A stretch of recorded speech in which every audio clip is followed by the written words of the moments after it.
এই জাতীয় সংসদ নির্বাচন 2026-এর 12 ফেব্রুয়ারি, এই নির্বাচনটা আমাদের নেতা বারবারই বলেছেন অত্যন্ত কঠিন নির্বাচন হবে।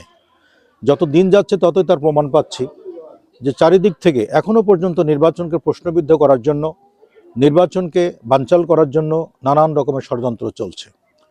সমস্ত ষড়যন্ত্র উপেক্ষা করে, সমস্ত ষড়যন্ত্রকে পাশ কাটিয়ে, সমস্ত ষড়যন্ত্রকে মোকাবেলা করে জনাব তারেক রহমানের নেতৃত্বে বাংলাদেশের সুস্থ সুন্দর নির্বাচন হবে।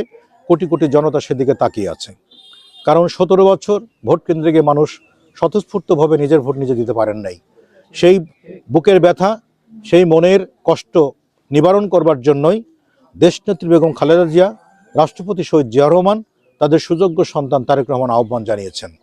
এই ধানের শীষকে ভোট দিয়ে সারা বাংলাদেশের জনগণের রায়ে আমি বিশ্বাস করি আল্লাহ পাকের হুকুমে আগামী জাতীয় সংসদ নির্বাচন যেটা হচ্ছে, যা জনগণের রায়ের মাধ্যমে জাতীয় দল বিএনপি সংখ্যাগরিষ্ঠতা নিয়ে তারা সরকার গঠন করবে এবং সেখানে আমাদের প্রিয় নেতা তারেক রহমান প্রধানমন্ত্রী হবেন।